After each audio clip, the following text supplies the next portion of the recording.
Okay, so good day. So I am here to share with you uh, how to make a lesson exemplar and assessment plan, LEAP, or a lesson plan, basically. So what is LEAP? LEAP is a teacher's detailed daily lesson plan for a week. So this is your roadmap for creating meaningful teaching and learning experience for your child. So this has an entry point, problem statement, subject areas with learning objectives, timing, and activities. So for in school, we usually do this 2 weeks ahead of schedule because we still do shared learning sessions wherein we critique each one's leap so that we could make necessary recommendations and at the same time adjustments given that it is prepared in advance. Next, leap in a nutshell. So the most important things about a leap are the objectives, activities, and assessment. So objectives, actually, we gave you a list already of the things that your child should learn at the end of the school year in our classroom kit. So it has already the detailed topics that you should be able to teach them. So knowing that topic, what is it that they need to learn at the end of the class? So usually this starts with at the end of the session, the student should be able to. That's how we state our objectives usually in a detailed way. So we're sure that we hit the learning targets needed. Next is activities. So what activities would you provide your child or your student to make sure that objectives would be met? And then lastly, for the assessment, how would you measure learning outcomes or learning objectives? Okay, so this is the sample leap. It has different parts, but basically the important parts are the class information, week schedule, week number. So it's important that you put the week number because we would be matching it in our classroom kit. So we know if you're in the same pace as we are because I believe the classroom kit has is subdivided into weeks or lessons, so it's important to have that information there just so we could see if it is if you have the same pace as the one in school. This is also for us to gauge if you would be able to finish all the topics that are enlisted on our classroom kit. Okay, next is opening. So with the opening, we have entry point, problem, description, and solution. So we have here a problem to be solved and a corresponding solution. So think of an important question that you should be able to answer at the end of the session, given the objective or given the competency. And then the solution is the possible understanding that your student or your child would have at the end of the week. Okay? So the body, this has the duration already of the time, and then it has the subjects. So it is important that subjects are already there. I mean, it's spread out so that you know that there's a balance and all subjects are plotted in there as well. So it is important to still put the grooming and dismissal even if you would just do it this at home because it's important that the child would build a routine of cleaning up after each class. Okay, what are the principles of making a leap? So this is inspired by the Sparker approach.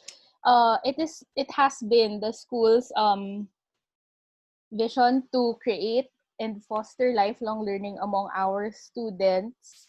And as early as preschool, we want to inculcate in them a love for learning so that later on they would be able to be lifelong learners. Okay, so basically these are the principles of Sparker: shared learning, Praxis approach, assessment and evaluation, reflective practice, knowledge transfer, and resource stewardship. So everything, like the parts in the Sparker, reflects all of these. Okay, shared learning is when we share what we know from others, when we critique. That's why we have our shared learning sessions, even with our teachers. And praxis is when we put whatever we learn into good works. Assessment and evaluation, that is how you measure understanding of the lesson. Reflective practice, when they get to apply whatever they learned. Through deeds and through thoughts and deeds and through deep thinking. Knowledge transfer, when they are able to share this with others. And resource stewardship, when they are able to protect whatever resources they have and maximize basically the use of resources. Okay. Next is setting the stage for learning. So basically, to sum these all up, you may read through it, but what we're saying is that we want to be able to help parents or teachers to plan their week or plan their lessons ahead according to the needs of the child. So we know that each child is unique, so there are differences among learners. That is why home study is actually tailor fitted to your child. That's why we let you plan the lessons also, so that it's personalized in a way that it is focused on your child. So you have to make connections since you know your child. You have to be able to touch on their interest so that they would be engaged in the learning process. Okay, 4 C's of a child-centered leap. So it's context, content, criteria, and condition. So the four C's should focus on the child. So everything is interdependent to each other, but everything is centered towards the child. So the context, this is based on the what the child needs, what the child likes, and then what his or her experiences are. So I was saying earlier that you should be able to make a connection for it to make a relevance in your child's life. So they usually get to engage with the lesson if you started it with something that is of their interest. And then with the content, um, the competencies basically that we give you are based from what DepEd released. So uh, those are the things that your child would need to learn for this school year.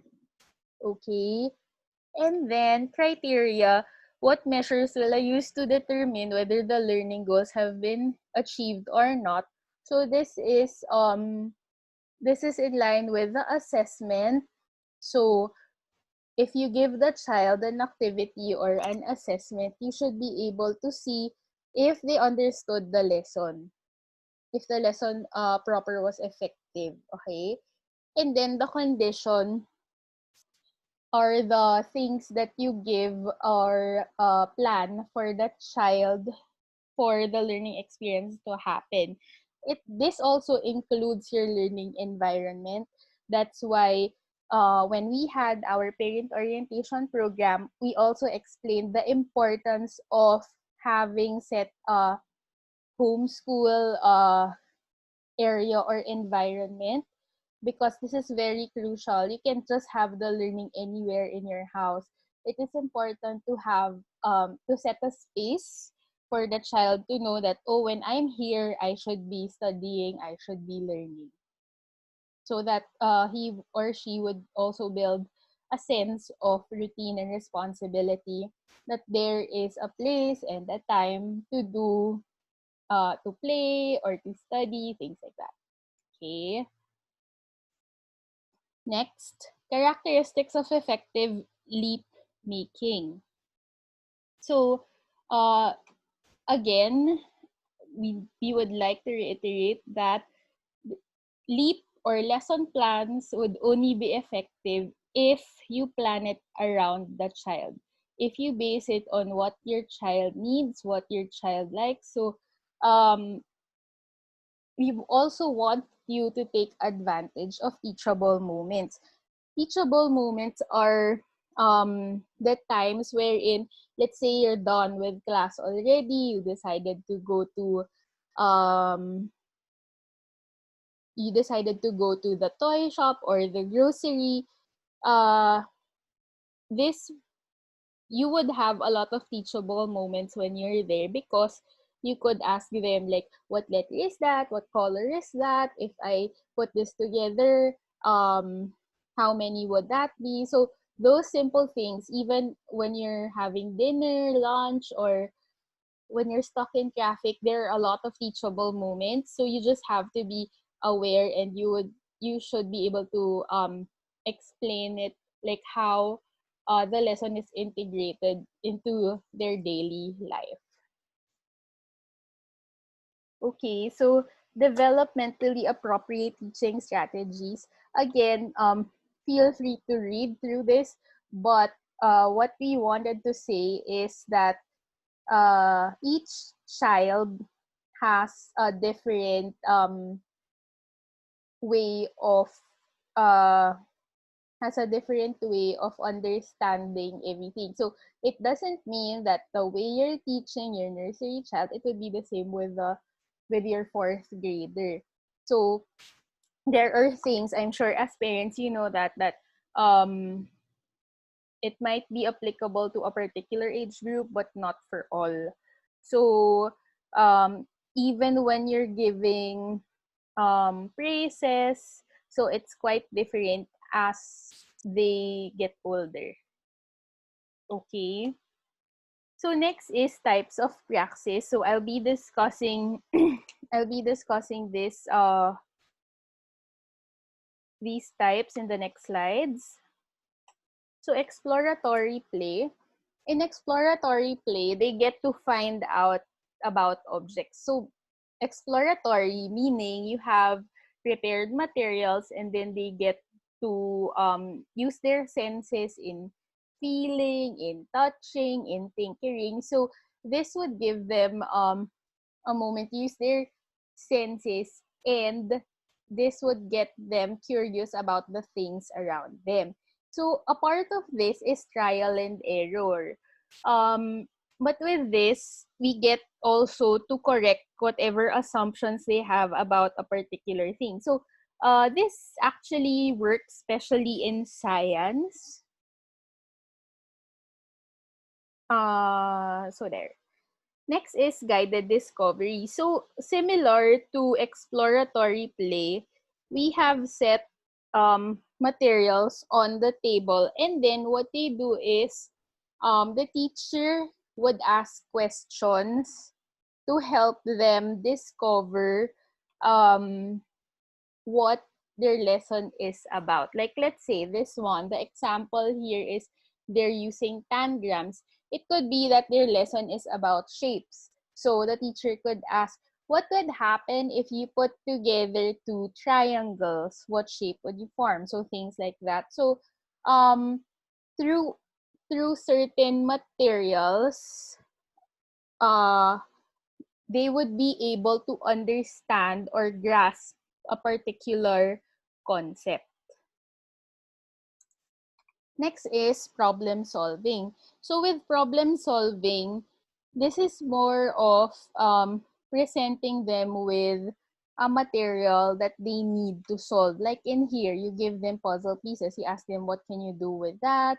How many figures can you form using these? Things like that. You you let them find solutions to problems, and then if ever they're frustrated, you can guide them, or you could help them out to process their feelings. But please don't solve problems for them, because it would defeat the purpose of this problem-solving approach. Okay, daily routine. Why is it important to establish a daily routine? So just like in the classroom, we have a fixed schedule of how the day goes by.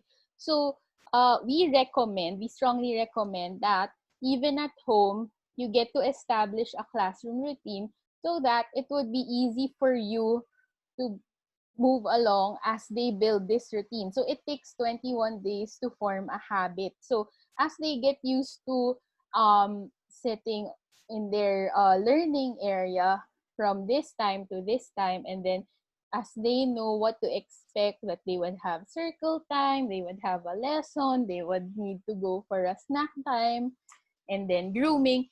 So when they know that, they're able to also build a discipline within themselves. So this is just an example of a classroom routine. This is simple. Um, this is actually for nursery, but once you plan your schedule, you have to take into consideration your child's age. So if it's for grade school or kinder, it's quite longer than this. Okay. Um, this should be carefully thought again because you have to consider your child's attention span and the things that they could do on their own. But having this would allow you to have a smoother instruction time. So just to quickly explain the parts of the classroom routine, with free play, in school, we have toys available in the classroom. They have materials within their reach. They could also read the book, draw images, and this could promote cooperation, sharing, and taking turns. But at home, we recommend that could be the same. You could also have shelves with books, with toys. So just give them, let's say, okay, you have 20 minutes to do free play before we start, something like that, so that they also get to release their energy before they get to the learning process. Circle time, since you're just at home, you could actually just play videos of nursery rhymes, of exercises, drills, praise and worship is also fine, prayers, so that and you could also give an overview of the schedule for the day so that they would know what to expect, and then to make them feel that they're involved in the planning of the learning experience for the day. Lesson proper, again, so this is actually the part wherein you would be implementing whatever you planned to make sure that they meet the competencies. So you may read through this. So this would include your lesson proper activity, if you would have games, drills for them to understand the lesson, or experiments. Those are also included here. Snack time, you could also allot a snack time after the lesson just so they won't feel hungry, or they could go to the washroom, things like that. Sorry. And then grooming and dismissal, it's important that you still have this in your routine because they should still have that responsibility to clean up after themselves, like put the materials that they use in back on the shelf, things like that.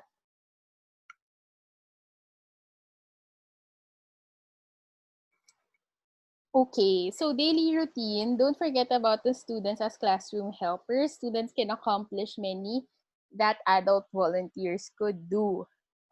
This gives the students a chance to be responsible and dependent upon. These are important confidence and character building opportunities. So it's very important that they have that sense of responsibility even at home because it builds their character and confidence. Okay, next is I'll be sharing the benefits of um, making a leap. So for teachers, having a lesson plan reduces stress because you already know what to do. As teachers, you don't need to think like, what will I do today, or what games would I able to could I ask my class to do. So it is important to have that because this would also ensure that everything, like all the competencies we have written on our classroom kit that we shared, would be something that you would be able to finish maybe at the same time or earlier than expected, because you have to remember there's a test at the end of each quarter. So it is important that you would be able to manage your time well. So having this would make it easier and more fun. And then um, basically, it would also provide you or the teacher a sense of accomplishment and well-being because you were able to finish your lessons and you could track back if ever your child needs more exercise or more practice on something. So for children, this is important because they would again have a sense of what to expect. So as part of their routine, they know that, oh, on this day I would have math. Oh, on this day I would have arts. And then this would reduce misbehavior because most of the time if the child misbehaves, it is because um they're uncertain or unsure about something. It's uh it's a manifestation of they're not prepared or they're not ready because they don't know what to expect. Okay, so we have to plan ahead because the children would also see like uh if my mom prepared this for me, later on I know, or I would also need to learn that there's a time for everything and I should plan the things that I would do. So it gives them a sense of responsibility and they get to predict what would happen next. Okay. So for families, um, if you have the leap, basically your whole family would know what's going on and they could also help in preparing your child to whatever they would be learning next. So um, the teachable moments could increase if the family knows what they are learning for the week. Okay.